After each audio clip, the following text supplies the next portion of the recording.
The tiger's dismissive roar. February 19, 1944. 2:30 hours. The humid war room of the 25th Army HQ, a concrete bunker buried in Manila's intramuros, thick with cigarette smoke and the drone of cicadas.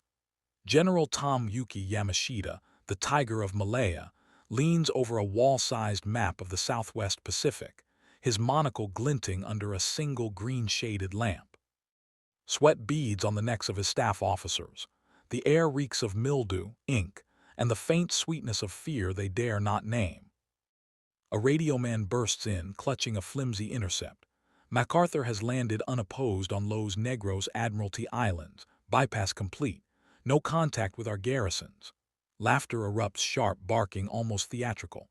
Colonel Masanobu Tsuji slaps the table. The old dugout Doug hops like a flea. He skips truck, skips Rabaul, skips Wewak. Let him hop until he hops into the sea. Yamashita's lips curl in a wolfish grin. He avoids our fortresses because he fears them. We bleed him at every strongpoint. The co-prosperity sphere is iron. You can almost taste the arrogance in the room, thick as the humidity. Yamashita traces a finger across the map. 100,000 troops dug into New Guinea's jungles, 60,000 more in the Solomons, airfields at Rabaul bristling with 500 planes. Supply convoys snake from Singapore to the Philippines, guarded by the combined fleet. Every island a fortress, every garrison a thorn. MacArthur's island hopping, a coward's sidestep. Yamashita has conquered Malaya in 70 days with bicycles and audacity. This American showboat will shatter against Japanese steel. He dictates a cable to Tokyo. Enemy advance is strategic desperation. Bypass garrisons remain in being, tying down disproportionate Allied forces. Recommend reinforcement of Bayek and Nomfor to lure MacArthur into decisive battle. The staff nod vigorously. Outside, monsoon rain hammers the corrugated roof like machine gun fire. No one notices the first faint tremor in the supply ledger. A convoy from Palau, 3 Maris overdue.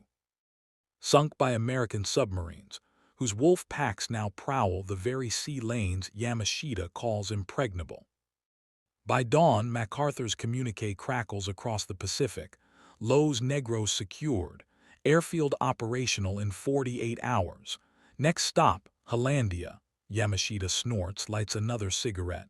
Let him come. We will feast on his corpses. But in the Admiralty Islands, Seabees already pour concrete for a bomber strip that will put B-24s within 400 miles of the Philippines. And in Tokyo, Admiral Toyota stares at the same map, a frown deepening.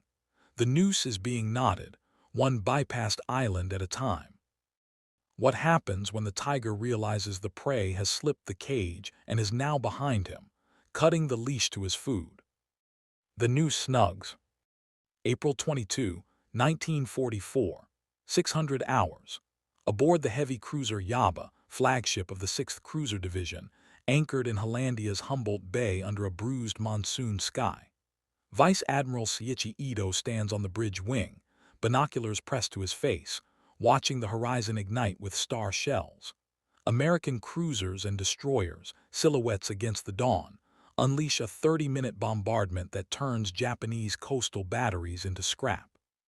Then the landing craft swarm, 50,000 troops under MacArthur's 7th Fleet pouring ashore at Adape and Tanamura Bay. No opposition, no minefields, no artillery worth the name. Below decks, a young ensign rushes a signal to Ito. Enemy airborne drop at Sentani Airfield, paratroops secure in 20 minutes. All 3 Hollandia strips captured intact. Ito's knuckles whiten on the rail. Hollandia was Yamashita's linchpin, 3 airfields, 100,000 tons of supplies, 11,000 ground troops under General Kitano. Bypassed? No, leapt over. Wewak, 300 miles east, still crawls with 50,000 Japanese. Rabaul, 600 miles southeast, remains a fortress. But Hollandia, now American, cuts the New Guinea artery in half.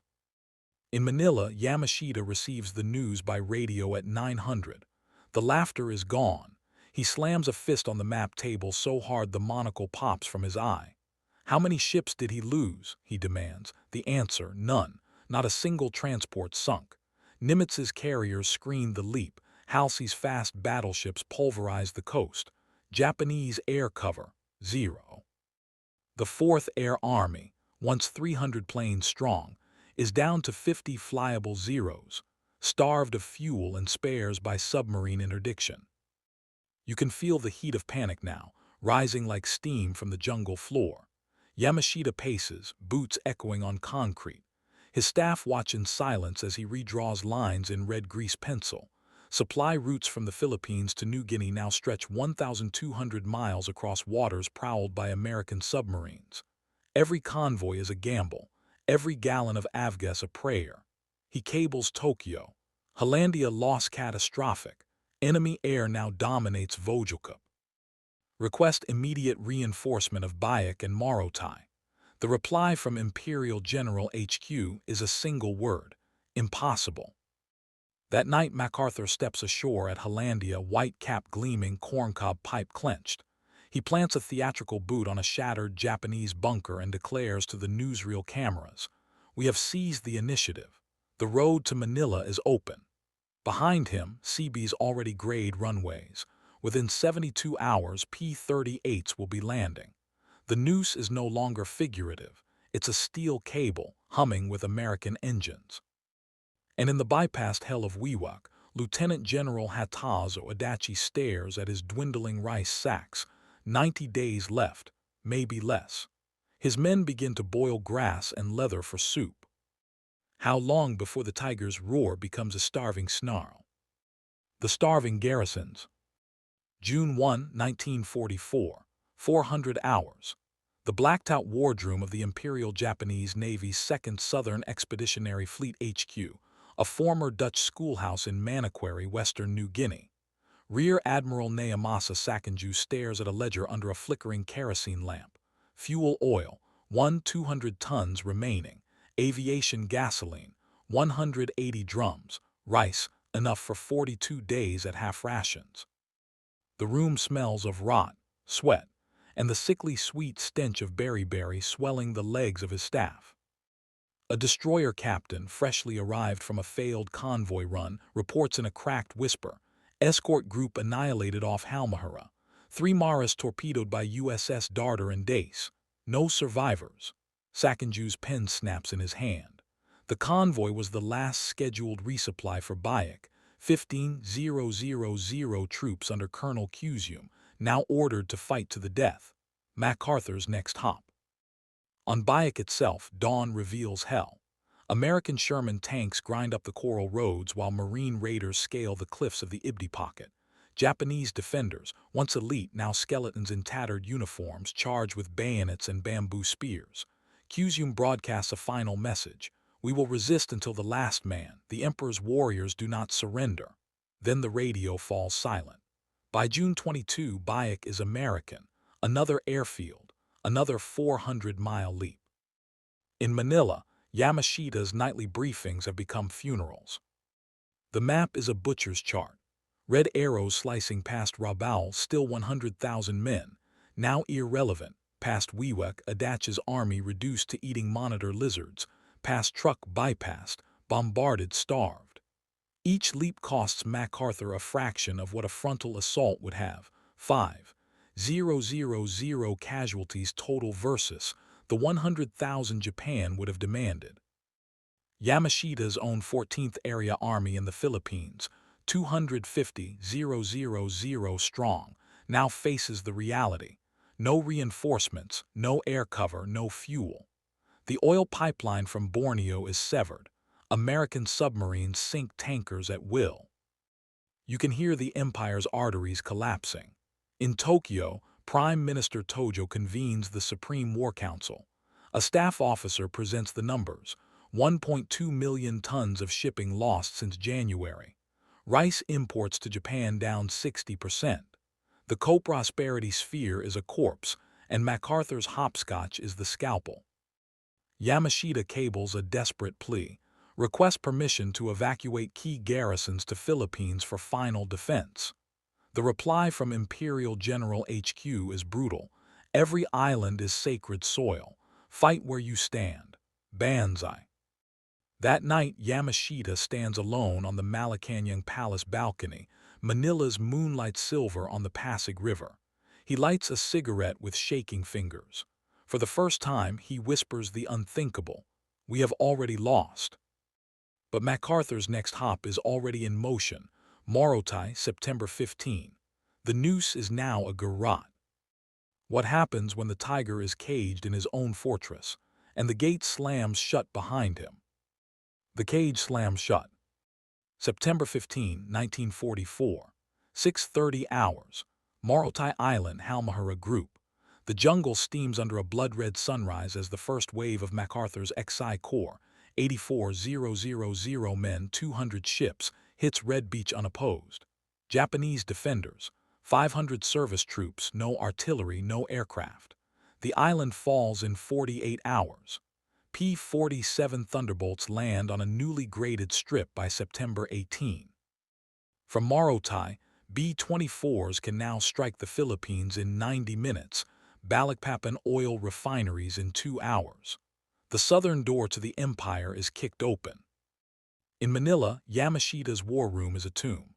The map now shows a single red arrow, MacArthur's, pointing straight at Leyte, 600 miles north. Between Leyte and Yamashita, nothing. The combined fleet is a ghost. Azawa's carriers have no planes, no fuel.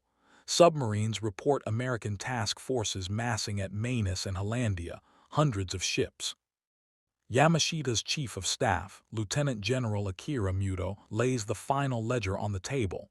Ammunition, 30 days at full expenditure. Rice, 60 days at quarter rations. Aviation fuel enough for 40 sorties. We are naked, Excellency. You can feel the walls closing in, the air itself thinning. Yamashita orders Leyte reinforced anyway, 20,000 troops from Luzon, 9th Division remnants, a suicide mission. He knows it, they know it. Tokyo knows it. The cable from Imperial General HQ is a death rattle. Defend the Philippines to the last man. The decisive battle will be fought here. Yamashita crumples the flimsy, eyes hollow. He remembers Singapore, 1942, 70 days, bicycles, victory. Now the bicycles are gone, the men are starving, and the enemy hops over his head like a stone skipping across a pond. October 20, 1944. Leyte Gulf. MacArthur wades ashore at Red Beach, Tacloban, cameras rolling, voice booming. People of the Philippines, I have returned. Behind him, 200,000 troops, 700 ships, 1,000 aircraft. Yamashita's defenders, General Makino's 16th Division, fight with valor and futility. By November 1, Leyte is lost. The noose is now a collar of iron around Manila's throat. In Tokyo, Tojo has fallen. The new cabinet debates peace feelers. Yamashita receives one final order: prepare Manila for siege, every street a fortress. He stares at the city he once conquered. 2 million civilians, 17,000 troops, no supply line. He writes in his diary, the island hopping has bypassed our strength and strangled our life. The tiger is caged. And on December 15, Mindoro falls in a day. The runway there puts Manila under daily bombardment. The empire's heart is in the crosshairs. How does the tiger meet his end when the cage door finally opens and the hunter steps inside? The tiger's last claw. February 3, 1945. 8:30 hours. The ruins of Manila's legislative building, its marble facade pockmarked by 14-inch shells from USS California. General Tomoyuki Yamashita stands in the shattered atrium, boots crunching on glass and spent casings. The city he swore to defend street by street is a furnace, intramuros aflame, the Pasig River choked with bodies, American Shermans grinding forward block by block. His 17,000 troops, once the pride of Malaya, are down to 6,000, many barefoot, armed with bamboo spears and satchel charges. Outside, the 1st Cavalry Division dismounts at Quezon Bridge. Colonel Hiroshi Kuroda, commanding the Manila Naval Defense Force, radios his final order: fight to the last man, no surrender. Yamashita hears the message, nods once, and burns his codebooks in a metal drum. He has already sent his staff north to Baguio. He will not run again. The tiger will die in his cage. You can smell the end now, cordite, burning wood, the copper reek of blood. Yamashita walks the rubble-strewn streets of Ermita, monocle gone, uniform torn. A dying lieutenant salutes with a hand missing 3 fingers. We held the Americans for 27 days, Excellency. Yamashita clasps the boy's shoulder. Long enough to prove we are samurai. March 3, 1945. Baguio Mountain Redoubt. Yamashita's last HQ, a pine-shrouded villa overlooking the Cordillera. His remaining 3,000 men dig caves, hoard rice, prepare for a final stand. American 37th Division troops close the ring. On September 2, 1945, aboard USS Missouri in Tokyo Bay, Japan surrenders. Yamashita receives the order by shortwave: cease resistance, preserve the lives of your men. He smashes the radio with a rifle butt. September 3, 1945, 900 hours, a mountain trail outside Baguio. Yamashita, gaunt, bearded, walks forward under a white flag. Facing him, Major General William C. Chase, 1st Cavalry. The tiger removes his sword, gift of the Emperor, and offers it hilt first. I fought as a soldier. Judge me as one. Chase accepts the blade in silence. In a Manila courtroom, October 1945, Yamashita stands trial for war crimes. The prosecution cites Manila's 100,000 dead civilians. He replies, "I ordered defense, not massacre. The city burned in battle." Found guilty, he is hanged on February 23, 1946 at Los Baños.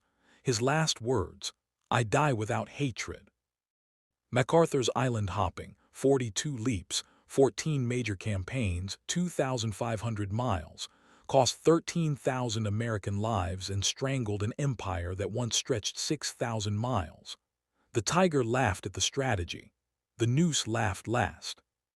If this is the kind of raw, cinematic war history you live for, the battles that changed everything told like you're right there in the mud and fire, then hit that subscribe button right now and smash the bell.